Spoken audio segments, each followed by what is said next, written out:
yang mulai materi ini, terima kasih atas kehadiran Bapak Ibu sekalian untuk yang melakukan aksi nyata terkait dengan budaya positif. Namun sebelumnya yang mengaturkan Om Swastiastu. Assalamualaikum warahmatullahi wabarakatuh. Salam sejahtera buat kita semua. Salam, namo buddhaya, rahayu Bapak Ibu semua. Namun sebelum kita mulai kegiatan hari ini, lebih baik kita berdoa terlebih dahulu supaya kegiatan kita berjalan dengan lancar. Berdoa menurut agama dan kepercayaannya masing-masing. Berdoa dimulai.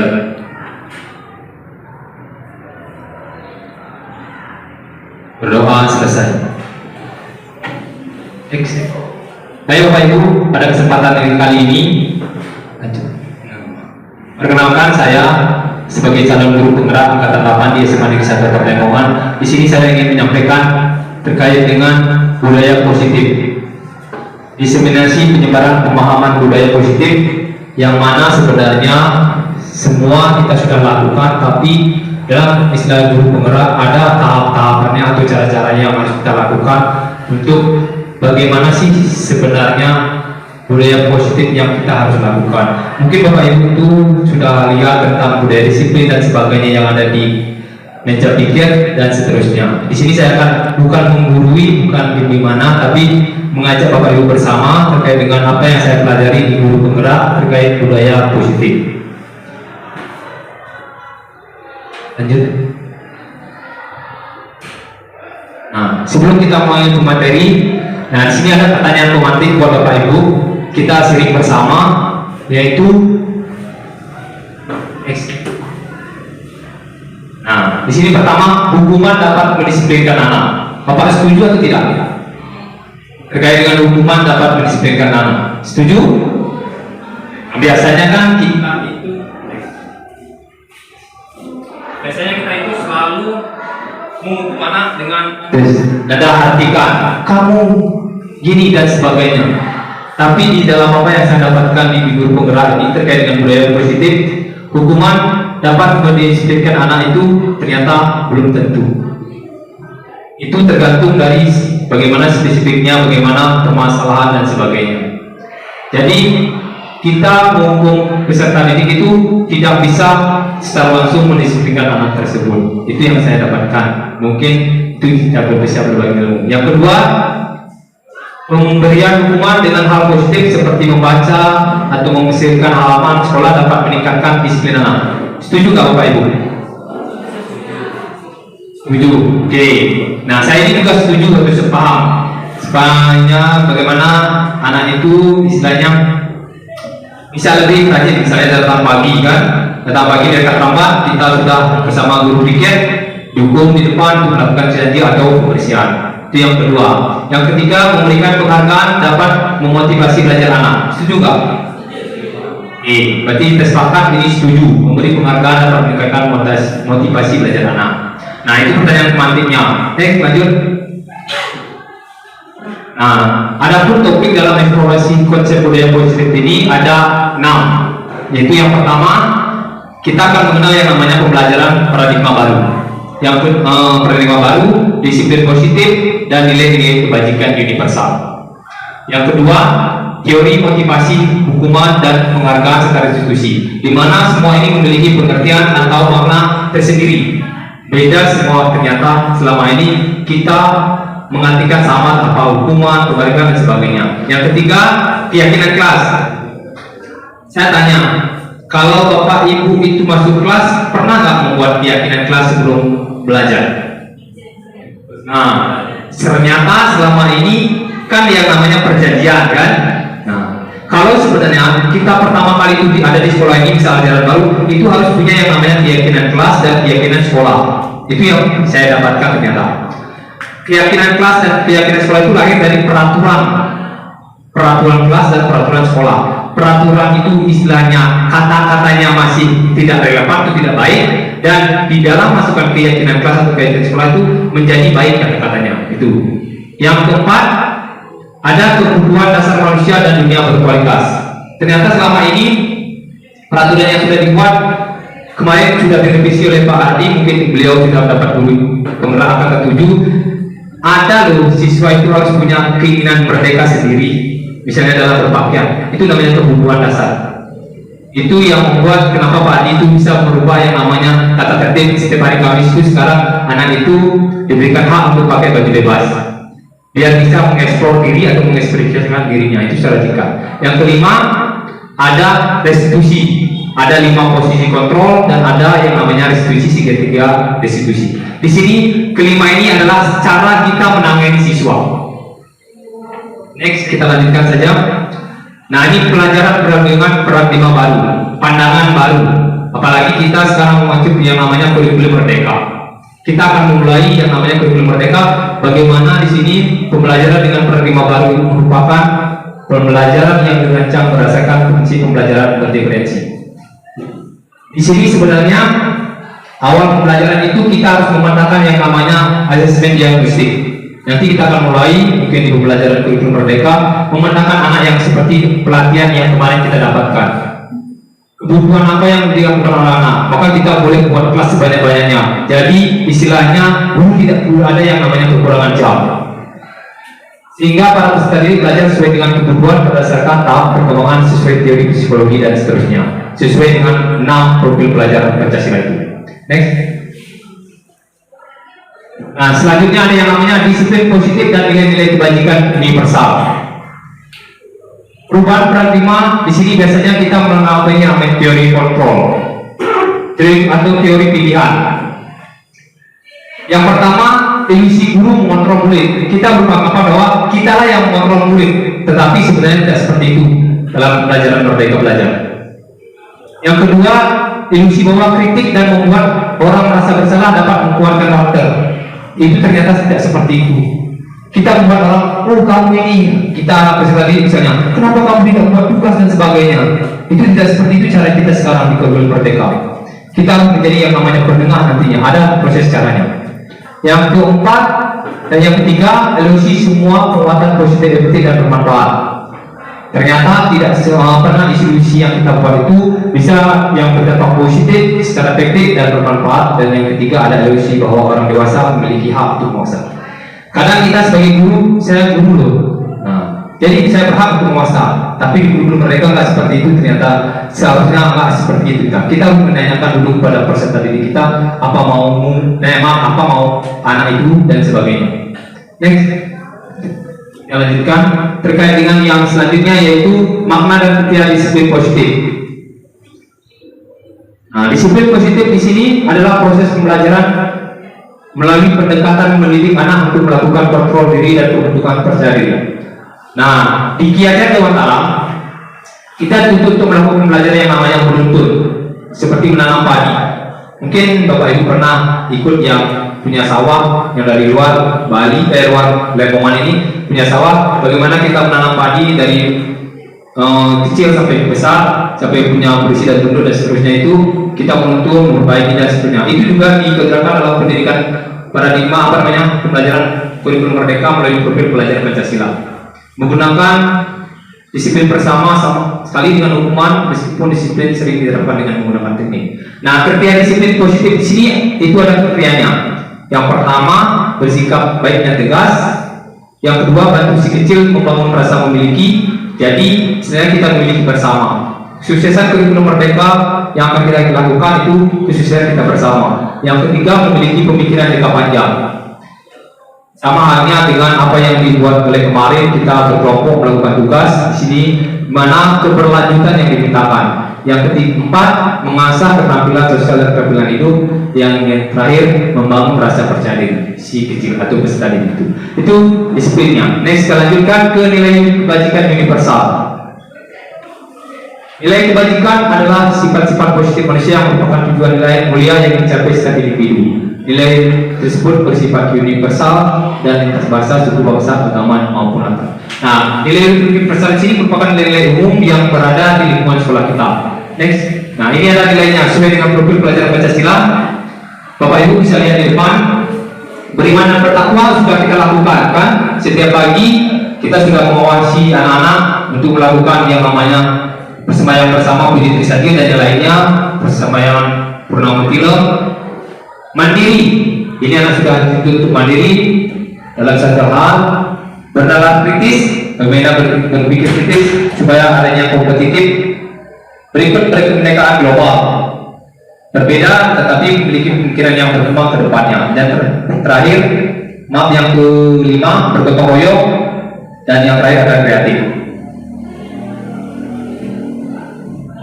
Sekarang ke teori motivasi, hubungan, penghargaan, dan restitusi. Ini yang harus dipahami, kita pahami bersama. Nah, ini motivasi perilaku manusia. Kenapa manusia itu bisa berbuat? Ada 3 motivasinya. Ada eksternal, ada motivasi internal, eksternal dan internal. Ada 2. Yang pertama, orang itu melakukan sesuatu karena ingin menghindari ketidaknyamanan. Saya tidak mau dihukum, misalnya anak itu melakukan sesuatu itu karena tidak mau dihukum. Yang kedua, untuk mendapatkan imbalan dari orang lain. Kita melakukan sesuatu itu karena saya ingin sesuatu pada orang itu. Itu dari dalam diri. Yang ketiga, motivasi internal. Maaf, tadi eksternalnya dari luar. Untuk menghargai diri sendiri, saya akan menjadi orang yang seperti apa bila saya melakukannya. Nah, itu dari dalam. Saya melakukan ini dan sebagainya. Next. Nah, dihukum oleh penghargaan. Ini yang dikebaikan karena kalian Bapak Ibu sering menghukum karena penghargaan. Yang pertama, penghargaan menurunkan kualitas. Setuju Pak Ibu? Penghargaan itu menurunkan kualitas? Setuju.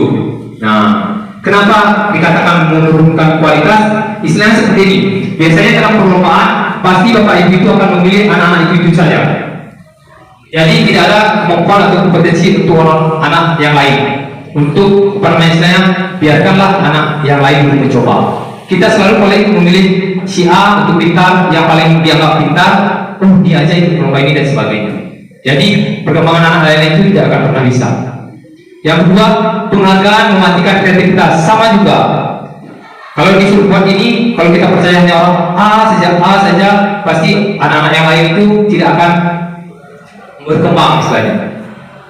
Yang selanjutnya, penghargaan mengurangi motivasi intrinsik, kemampuan berkembang ataunya motivasi dirinya. Kalau misalnya si siswa A, juga dia yang bakal dipilih, bukan saya, juga dia yang akan dipilih dan sebagainya. Itu. Selanjutnya terkait dengan restitusi. Ini saya juga baru dapat makna tentang restitusi di guru penggerak ini.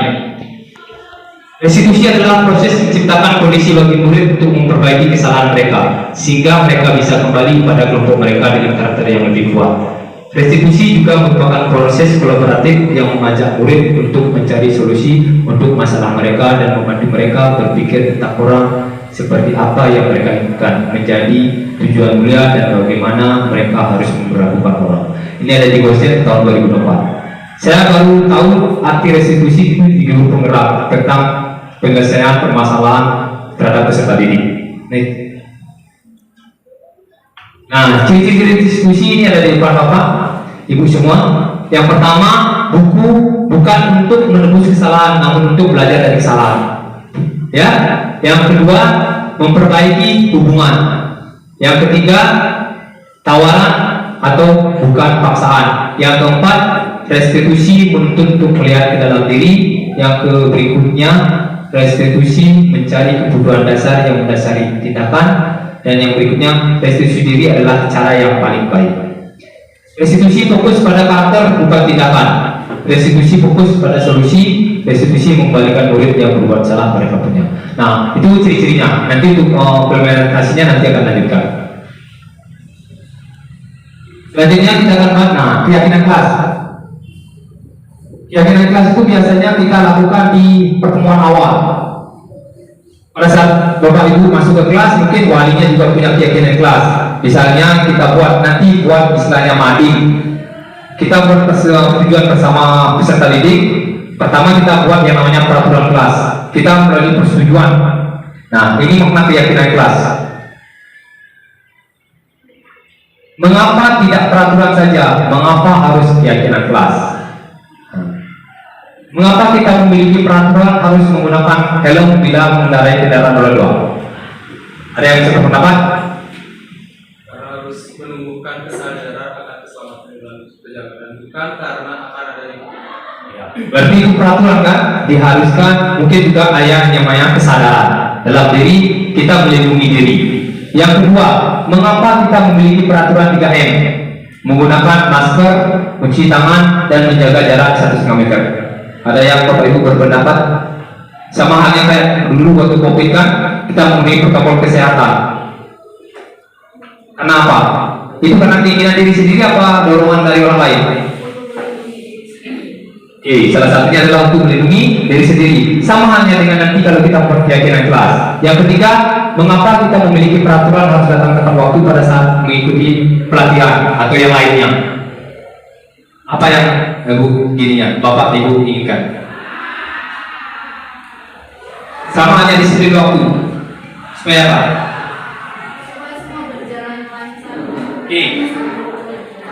Terima kasih Bu Nia. Supaya semuanya berjalan lancar kan? Sama halnya tadi Bapak Ibu saya minta untuk bantuannya, sudah bisa ke sini, kita bisa berjalan sesuai dengan kegiatan. Next.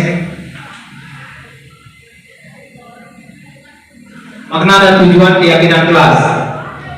Membangun keyakinan kelas merupakan salah satu disiplin positif yang bisa kita terapkan dalam membangun budaya positif di sekolah. Dengan adanya keyakinan kelas di setiap kelas diharapkan dapat mewujudkan tujuan kelas yang mandiri guna menunjang pendidikan yang berpreferensi pada profil belajar Pancasila.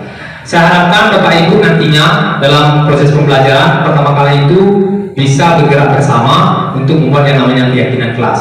Saya harapkan seperti itu, Bapak Ibu bisa membuat keyakinan kelas di kelasnya, apa peraturan-peraturan yang harus diperhatikan oleh peserta didik. Dan apabila dia melanggar, kita akan tahu, anak-anak, kamu tahu kan peraturan atau keyakinan kelas kita tidak bisa menunjukkan ini. Dan keyakinan kelas itu harus kita tangani bersama biasanya, dibuat bersama, ditangani bersama, dan ditempel di di dinding atau dibuatkan mati. Next. Nah, ini bedanya peraturan sama keyakinan kelas. Ini salah satu contohnya. Saya ambil yang pertama. Selalu kembalikan buku ke tempatnya. Itu kan peraturan kan? Misalnya di perpustakaan, setelah kita ngambil buku, kita harus kembalikan. Itu adalah peraturan. Tapi keyakinan kelas kita ambil di sini adalah bertanggung jawab. Jadi di sini tidak memaksa, berdasarkan diri sendiri. Itu satu contohnya. Kedua ada lagi, dilarang menggunakan narkoba. Nah itu kan sudah pasti itu, sudah tidak boleh diganggukan. Jadi keyakinan kelasnya kita kesehatan. Nah ini kesadaran diri. Keyakinan kelas itu berdasarkan kesadaran diri. Next, ini salah satu contohnya Bapak Ibu ya. Nah selanjutnya yang keempat, yaitu kebutuhan dasar manusia dunia berkualitas. Next. Nah, Bapak Ibu bisa lihat di depan, itu merupakan salah satu kebutuhan pokok kita kan. Nasi, jagung, umbi, ini apalagi itu biasanya. Ini semua punya kebutuhan ini, sayur dan sebagainya. Kalau kita punya ini, kita bisa salah satunya kelaparan misalnya, ya. Nah, makan, apalagi kalau istri nggak masakin suaminya, itu kan berdampak kurang bagus kan, kurang baik. Ya, ini salah satunya adalah kebutuhan pokok kita. Nah, di dalam hal ini, di dalam peserta didik, kita akan mengenal yang namanya 5 kebutuhan dasar yang harus diterapkan. Kenapa di kurikulum Merdeka itu memerdekakan peserta didik dalam proses pembelajaran? Yang pertama, maaf, ini slide-nya kurang ini, bertahan hidup. Kita butuh sesuatu pasti karena bertahan hidup. Kalau kita tidak butuh sesuatu, kita mungkin bertahan hidup. Maka banyak terjadi istilahnya orang yang bunuh diri hidup. Nah, itu salah satu contoh kasus. Yang kedua, kasih sayang dan rasa diterima. Tuh, yang paling penting adalah kita sebagai peserta didik, bagaimana kita saling menyayangi peserta didik dan sebagainya, dan menerima bagaimanapun keadaan dari peserta didik itu. Yang ketiga, penguasaan. Kita ingin berpuasa. Siapa sih yang ingin tidak berpuasa? Tapi kan kembali lagi, waktu dan tempat dan bagaimana kita bisa berpuasa. Berpuasa bukan berarti hanya mendapat kedudukan, tapi penguasaan diri dan yang lainnya. Saya itu contoh. Yang keempat, ketenangan, healing, butuh liburan kan? Nah, biasanya kalau kita berburu syukur kita dapat liburan pas nanti juga kandungan kuningan dapat liburan, 2 minggu lagi dapat liburan. Kita bisa healing, menenangkan diri, menenangkan pikiran dan sebagainya. Jadi kita juga butuh ketenangan, sama juga peserta didik juga butuh ketenangan. Makanya ada yang namanya hari libur mereka, dan proses belajarnya juga bisa bertenang dan sebagainya. Dan yang lain freedom atau kebebasan. Maka di kurikulum mereka bebas memilih pelajaran mana yang mereka suka. Itu terkait dengan kebutuhan dasar manusia. Maka dengan kebebasan di sekolah kita, salah satunya peraturannya sudah bagus, itu di setiap hari Sabtu udah bisa pakai sepatu bebas. Nah, dengan pakaian bebas, dengan kebebasan diri, dan hari Kamis juga nggak lagi sekarang ada batas harus pakai pakaian putih. Itu kebebasan. Next. Nah, baru yang kelima, restitusi 5 posisi kontrol dan segitiga restitusi. Problem with student, permasalahan dengan murid peserta didik. Nah, posisi kontrol seorang guru itu ada 5. Ya, kita sama-sama tahu. Yaitu pertama, penghukum. Ini yang juga saya dapatkan di guru penggerak baru. Seorang penghukum bisa menggunakan hukuman fisik maupun verbal. Orang-orang yang menjalankan posisi penghukum senantiasa mengatakan bahwa sekolah memerlukan sistem atau alat yang dapat lebih menekan murid-murid lebih dalam lagi. Secara umum kita ketahui, Bapak Ibu, saya juga sedikit menyadari saya selalu menghukum yang murid itu. Tetapi dengan adanya pelatihan guru, saya tahu 5 ternyata posisi kontrol kita. Nanti ada contoh kalimatnya saya sampaikan di belakang. Yang kedua ada teman. Ini biasa dimanfaatkan oleh peserta didik. Teman itu, guru pada posisi ini tidak akan menyakiti murid, namun akan tetap berupaya mengontrol murid melalui persuasi. Posisi teman pada guru bisa negatif ataupun positif. Ini tergantung. Kadang-kala bisa murid itu berjodoh dengan gurunya. Banyak sudah kejadian murid nikah dengan gurunya dan sebagainya. Apalagi kalau gurunya masih muda, kan kalau ini posisi temannya kelewatan atau istilahnya negatif. Next, pemantau. Di sini memantau berarti mengawasi. Pada saat kita mengawasi, kita bertanggung jawab atas perilaku orang-orang yang kita awasi. Posisi pemantau berdasarkan pada peraturan dan konsekuensi. Yang keempat, ada pembuat merasa bersalah. Kita membuat peserta didik itu merasa bersalah terhadap kesalahan yang dibuat. Pada posisi ini biasanya guru akan bersuara lebih lembut. Pembuatan rasa bersalah akan menggunakan keuningan yang membuat orang lain merasa tidak nyaman bersalah tingkah diri. Yang terakhir ini manajer. Posisi di mana guru berbuat sesuatu bersama dengan murid, mempersilahkan murid mempertanggungjawabkan perilaku murid agar dapat menemukan solusi atas permasalahan itu. Itu 5 posisi kontrol yang harus dikuasai oleh guru dalam mengatasi masalah murid. Next. Nah, next lanjut dulu. Nah, ini contoh kalimat restitusi 5 posisi kontrol. Next. 1. Penghukum. Biasanya kita pakai kalimat ini, salah satu contoh saya bisa sampaikan. Kalau kamu tidak melakukan, awas ya, rasakan. Bapak tidak akan bisa menulis contoh, nilai kalian turun. Itu penghukum itu. Yang kedua, pembuat rasa bersalah. Di sini berceramah biasanya. Contohnya, seharusnya ibu kecewa, bapak kecewa, kenapa kalian seperti ini? Itu istilahnya pembuat rasa bersalah. Membuat seolah-olah peserta itu bersalah terhadap apa yang mereka lakukan. Yang ketiga, teman. Di sini mengajak. Contoh kalimatnya, ayolah lakukan demi ibu atau bapak. Masa kamu tidak mau? Itu biasanya teman. Ingin tidak, ibu apa namanya? Pernah bantu. Itu salah satu kalimatnya. Yang keempat adalah pemantau. Biasanya, misalnya salah satu contoh peserta didik terlambat dan memakai sepatu yang berwarna beda. Kita memantau dari peraturan. Kamu tahu nggak peraturan di sekolah kita? Berarti kita sudah mengawasi, tahu peraturan itu. Itu salah satu kalimatnya. Yang berikutnya adalah manajer. Apa yang kita yakini, apa yang bisa kau kerjakan untuk memperbaiki masalah ini. Nah, itu 5 posisi kontrol yang harus kita pahami di sebagai seorang guru dalam menangani permasalahan siswa. Next. Nah, sekarang ke segitiga institusi. Dari 5 posisi kontrol itu ada 3 cara untuk menyelesaikan permasalahan dengan peserta didik. Yang pertama, kita dulu makna segitiga institusi itu, yaitu merupakan proses untuk menciptakan kondisi bagi murid untuk memperbaiki kesalahan mereka, sehingga mereka bisa kembali pada kelompok mereka dengan karakter yang lebih kuat. Next, saya berikan dulu materinya, nanti sisi diskusinya selanjutnya selesai. Ini caranya ya Bapak Ibu, ada 3. Yang pertama, menstabilkan identitas. Untuk membuat anak yang merasa gagal karena berbuat salah menjadi positif terhadap dirinya. Kadang-kala orang yang sudah salah kita salahkan lagi, kan makin down.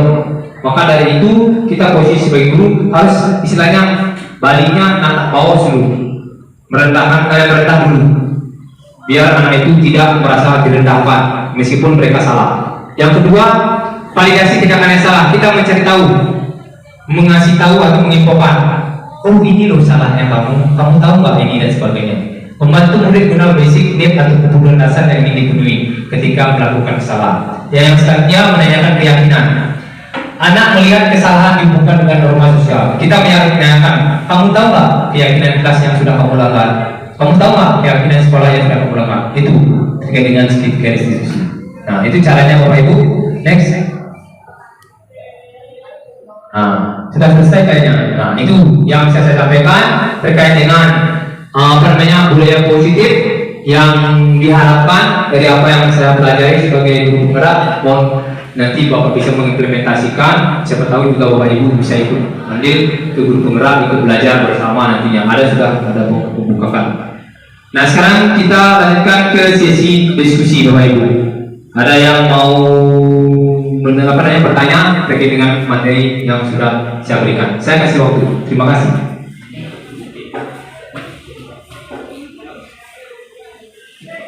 Baik, terima kasih Pak Budi atas kesempatannya. Sebelumnya saya ucapkan terima kasih karena berkat diseminasi ini saya mengenal kata restitusi. Meskipun saya baru mengenal kata itu, tapi setelah melihat contoh dari kelima posisi tadi, contoh kalimat, ternyata saya sebenarnya sudah, mungkin Bapak Ibu guru di sini juga sudah menerapkan itu, gitu. Dan dari pengalaman saya sudah menerapkan, misalnya ada salah satu anak yang memiliki masalah atau keunikannya, dan itu sudah saya terapkan ke 5 posisi tersebut.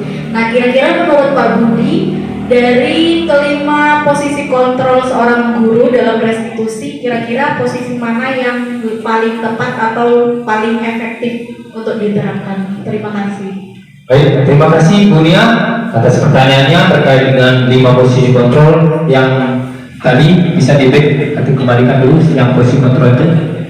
Nah, ada 5 posisi kontrol: teman, pemantau, merasa bersalah dan sebagainya.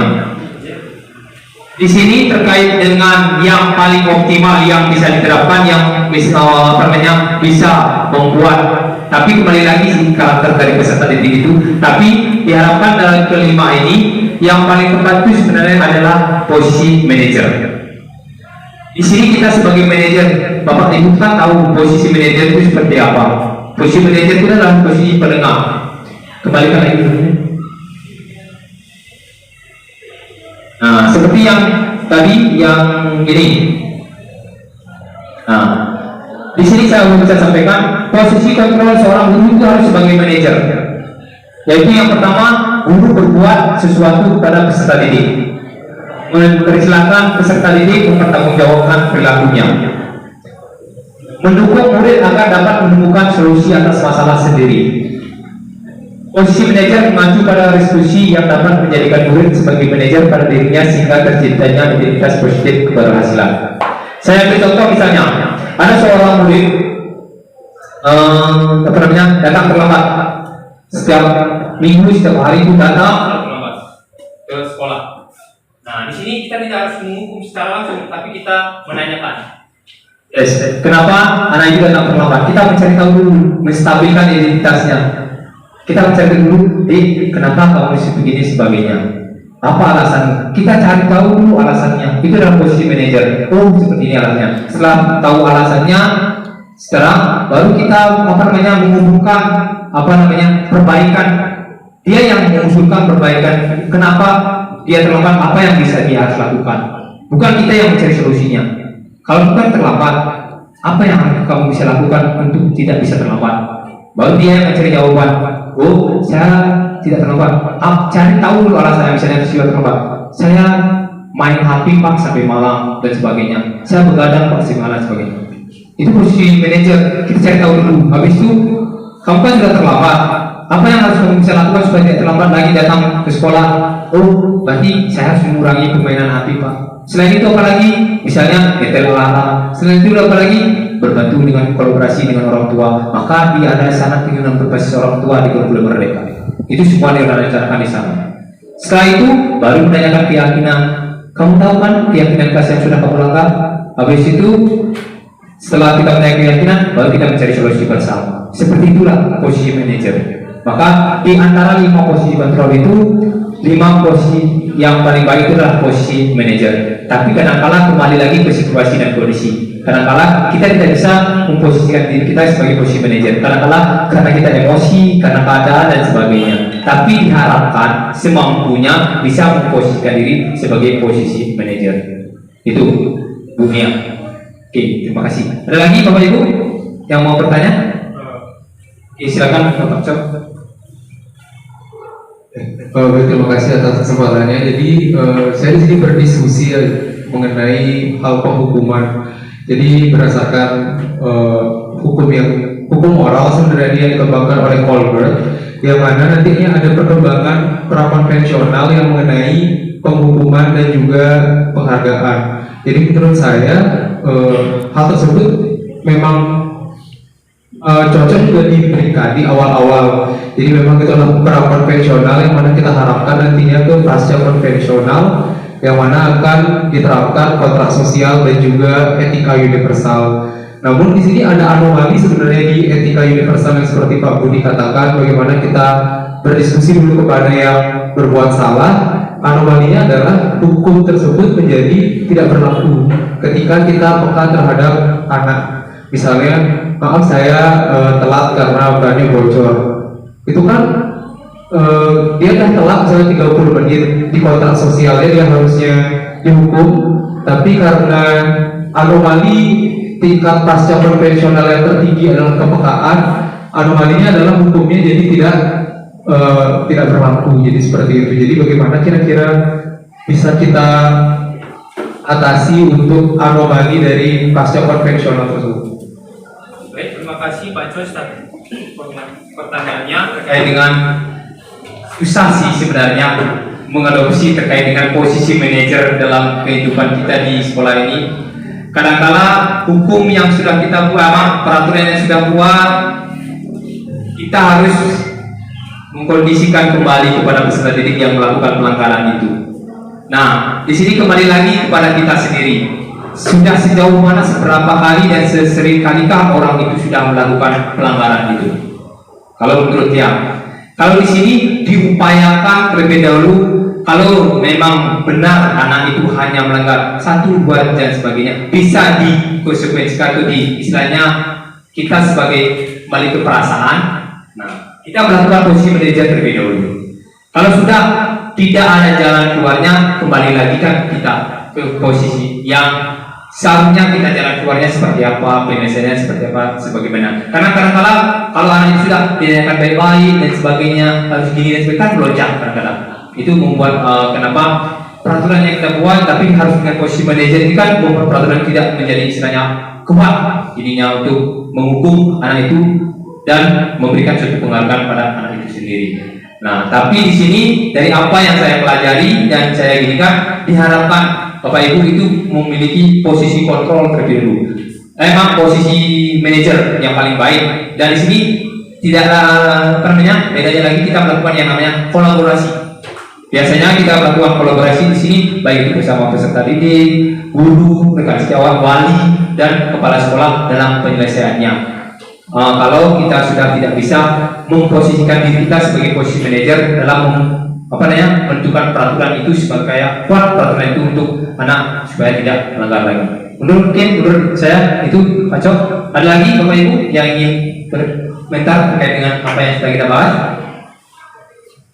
Bapak Ibu, sekarang saya kasih contoh terkait dengan penerapan salah satu yang namanya segitiga restitusi dan penyelesaian masalah. Bapak Ibu bisa saksikan di depan ya terkait dengan videonya.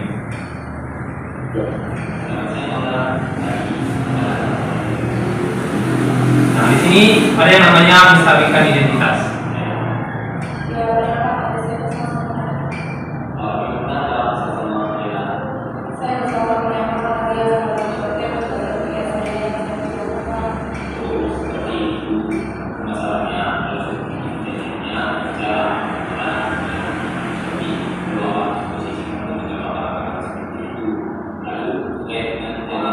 Nah, setelah kita menstabilkan identitasnya, baru kita akan melaksanakan yang namanya validasi tindakan yang salah.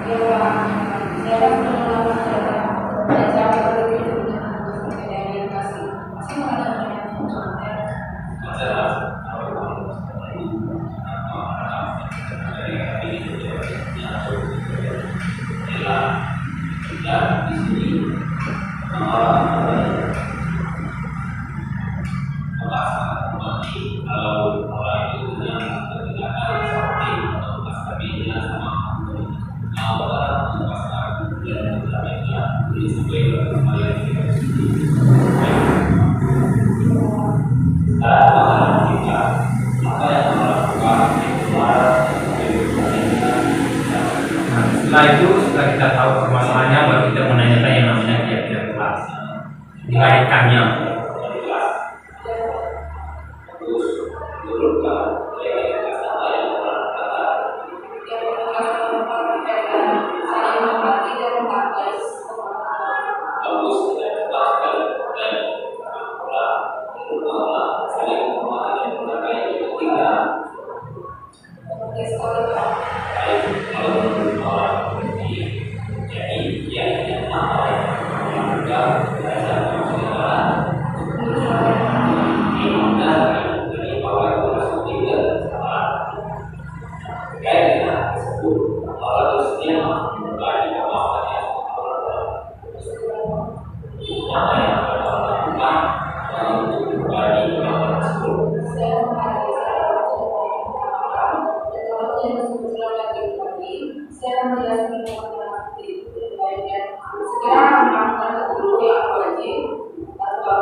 Baik Bapak Ibu, itu saja tadi yang saya bisa contohkan terkait dengan penyelesaian permasalahan di kelas maupun yang lainnya. Nanti bisa menjadikan referensi atau yang lain buat Bapak Ibu.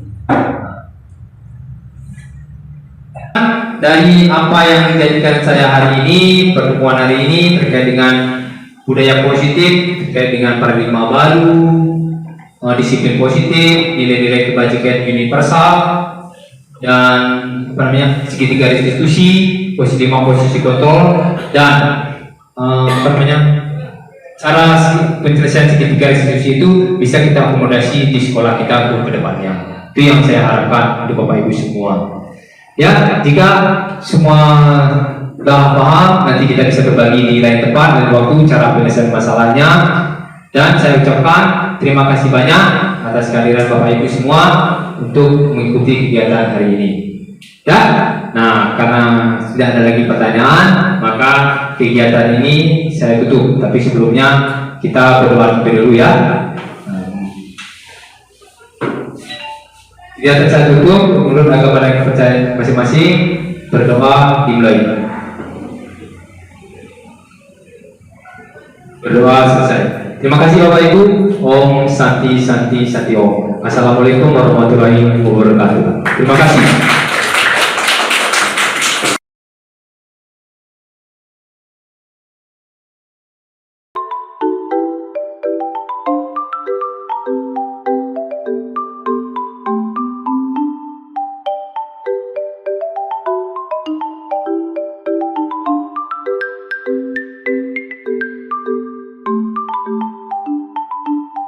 Selamat pagi anak-anak. Selamat pagi. Bagaimana kabar hari ini? Baik. Jumpa kembali ya. Semester awal ini saya kembali lagi sebagai wali kelas kalian. Semoga kalian semua dalam keadaan sehat ya. Adapun kegiatan hari ini di kelas ini Bapak akan membuatkan yang pertama, kita kan baru masuk awal di sini di kelas ini. Kita akan buat yang namanya keyakinan kelas. Namun sebelum kita buat keyakinan kelas, kita berdoa terlebih dulu supaya kegiatan berjalan dengan lancar ya.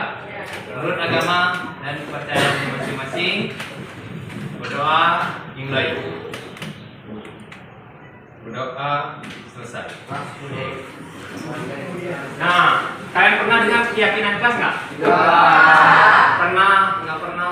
Apa namanya? Istilahnya diajak sama guru-guru atau mata pelajaran untuk membuat kesepakatan kelas. Seperti itu kesepakatan kelas, keyakinan kelas sebenarnya sama, tapi di sini hanya makna kata-katanya saja yang berbeda. Dan itu yang akan kita sepakati di kelas 11 IPA 1 ini, supaya kekompakan kita di kelas ini bisa terjalin dengan baik. Itu yang Bapak harapkan. Kenapa Bapak mengajak kalian untuk membuat yang namanya keyakinan kelas. Nah, di sini di guru penggerak Bapak mendapatkan pendidikan terkait dengan budaya positif membuat keyakinan kelas. Itu harus diupayakan di setiap awal pertemuan. Seperti sekarang inilah, ini kan awal semester baru, kita membuat yang namanya keyakinan kelas. Kita bersepakat bersama melalui hati diri kita masing-masing untuk meyakini seperti kelas apa yang kita impikan di dalam kelas ini. Ada yang pernah tahu pengertian keyakinan kelas? Ya. Oke, Bapak langsung saja ya. Ini macet.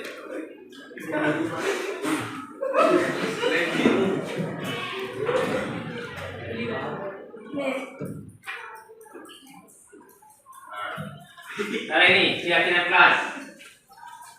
Keyakinan kelas itu merupakan metode untuk menumbuhkan kembali disiplin positif yang didasari oleh motivasi dalam diri. Keyakinan kelas itu dibuat dari dalam diri kalian, bukan secara paksaan. Bapak atau kalian bukan menulis keyakinan itu dipaksa atau diperintah. Kita sepakati bersama. Itu namanya keyakinan kelas, menyepakati di mana kemajuan kelas kita ke depannya.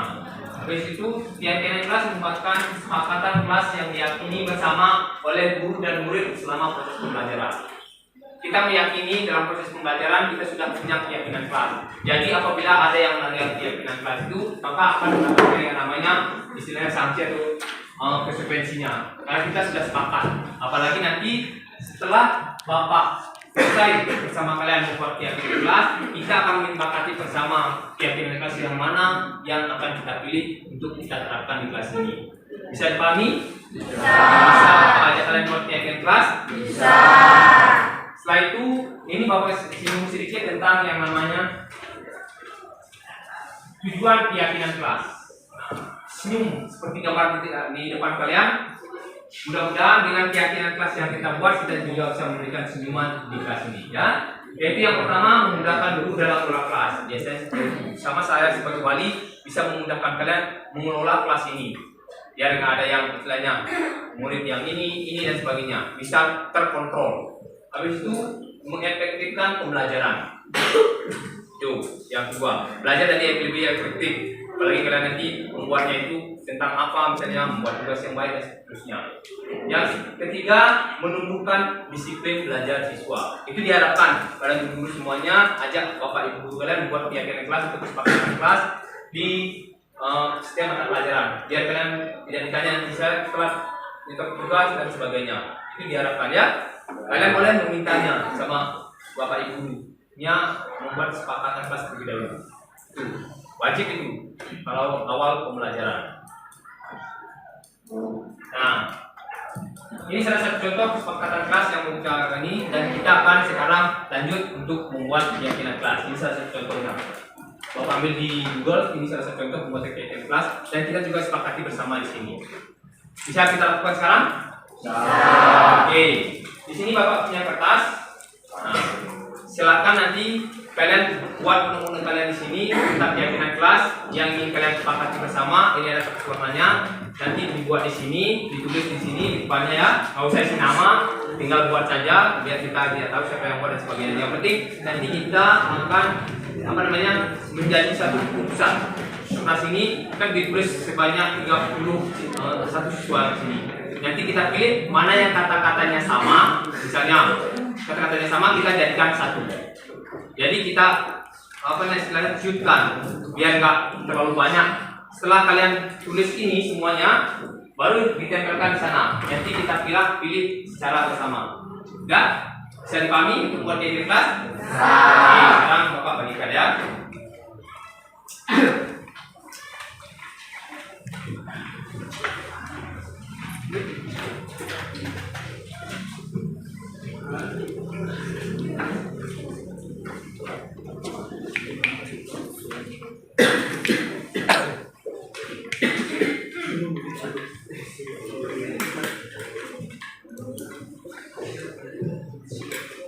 Silakan kalian tulis keyakinan kelas kalian yang ingin kalian sepakati bersama di kelas 11 IPA ini. Dan nanti kita bisa hasil itu kita sepakati bersama, tempel di dinding, jadikan sebagai maning dan sebagai bahan pertimbangan kalian ya. Yang sudah selesai langsung tempelkan ke depan. Ayo.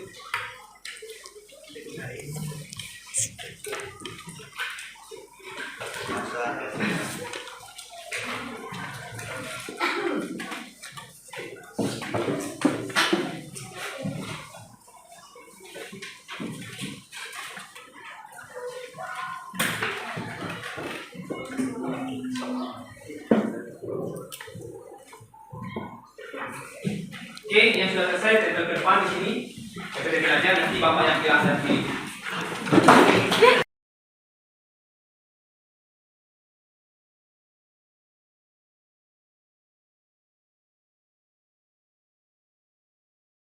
Tadi kalian sudah buat kesepakatan kelas, sudah ditempel di sini, ya. Jadi hasil dari kesepakatan kelas kalian. Sekarang Bapak pilih dari ke 31 kesepakatan kelas ini, akan Bapak pilih mana yang sama dan mana yang tidak sama, akan dijadikan satu kesepakatan atau keyakinan kelas kita nantinya ya. Iya.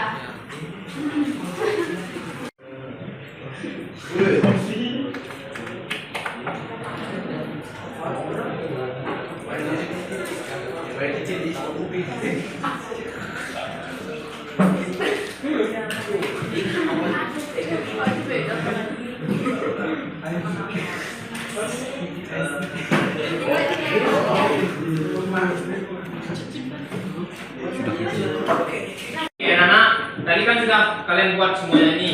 Cara Bapak ternyata ada yang sama, seperti saling menghargai, menghormati, disiplin waktu, dalam tepat waktu, itu semua di sini sama. Jadi Bapak tinggal perlu ciutkan menjadi ada 1, 2, 3, 4, 5, 6, 7, 8, 9. Ada 9 kesepakatan kelas yang akan kita keyakinan kelas yang akan kita yakini secara bersama-sama untuk kalian terapkan di kelas ini. Ya? Bisa dipahami? Bisa. Nah, sekarang Bapak akan bacakan, yaitu yang pertama disiplin waktu. Setuju? Setuju. Oke, yang kedua peduli sesama. Kalian setuju? Setuju. Oke, yang ketiga bertanggung jawab. Kalian setuju? Setuju. Yang keempat mengerjakan tugas tepat waktu. Setuju? Oke. Yang kelima menjaga solidaritas. Setuju? Setuju. Yang keenam saling menghargai dan menghormati. Setuju? Oke. Dan yang ke-7 menjaga kebersihan dan keindahan kelas. Setuju? Setuju. Yang ke-8 membudayakan 5S. Salam, sopan, senyum, santun, dan sapa. Bisa dilakukan? Bisa. Oke. Dan yang terakhir berdoa dan sebelum setelah belajar. Oke, itu yang kalian buat. Ya? Kalian sepakat terhadap keyakinan kelas yang sudah kalian buat? Sepakat. Kalau sudah sepakat, Berarti ini akan Bapak jadikan keyakinan kelas di kelas 11 IPA 1 untuk kedepannya. Setuju? Setuju. Oke, kalau kalian setuju, sekarang kalian maju ke depan untuk Bapak ajak menandatangani keyakinan kelas yang sudah kalian buat. Silakan dari sana situ, ya.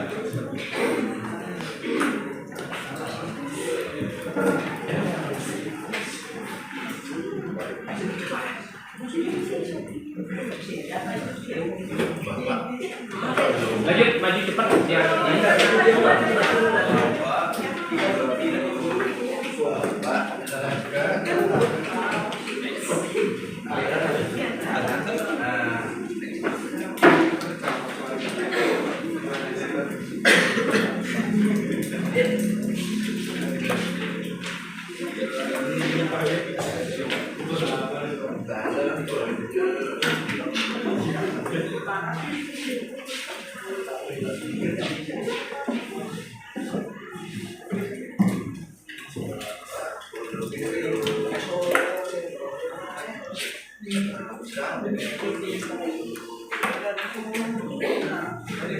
baik anak-anak, kalian kan tadi sudah menandatangani di keyakinan kelas kalian semuanya dan kalian sudah menyetujui terhadap apa yang menjadi keyakinan kelas ini. Jadi kita sepakati untuk di kelas IPA 1 untuk kedepannya saya sebagai wali mempunyai 9 keyakinan yang harus kalian jalani. Kalian sepakat dan setuju? Setuju. Beri push untuk kita semua ya. Jadi kita sudah punya kesepakatan keyakinan kelas di sini ya. Bapak harap apa yang kalian buat secara bersama tidak ada paksaan itu bisa diterapkan nantinya biar tidak ada permasalahan di kelas ini. Bisa dimengerti? Nah, karena ada pertanyaan sebelumnya? Sudah jelas? Karena sudah jelas, karena kegiatan ini sudah selesai, maka Bapak akhiri sampai di sini ya. Nanti untuk penerapannya Bapak harapkan diterapkan dengan sebaik-baiknya. Nah, sebelum kita mengakhiri kegiatan hari ini, lebih baik kita berdoa terlebih dulu ya. Berdoa menurut agama dan kepercayaan masing-masing. Berdoa dimulai. Berdoa selesai. Selamat pagi. Selamat pagi.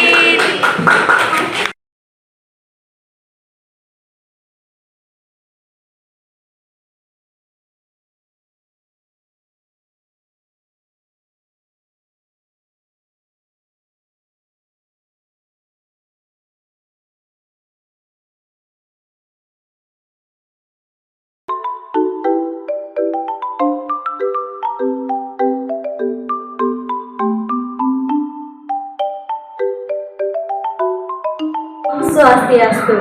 Selamat pagi, perkenalkan nama saya Nikomar Nailan Lani Sukma. Om Swastiastu. Selamat pagi. Perkenalkan nama saya IGT Genka Wiraditya. Om Swastiastu. Selamat pagi, perkenalkan nama saya Nika Anggunila Priyani. Swastiastu. Selamat pagi, perkenalkan nama saya Ibu Gede Adnan Sorinata.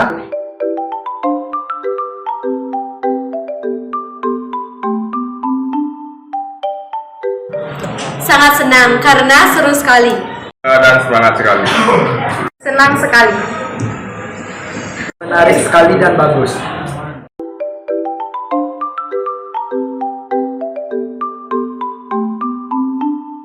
Ya, sangat penting. Penting dan harus dilakukan.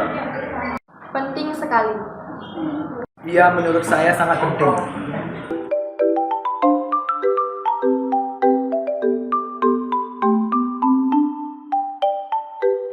Karena dengan adanya keyakinan kelas, kita akan lebih disiplin.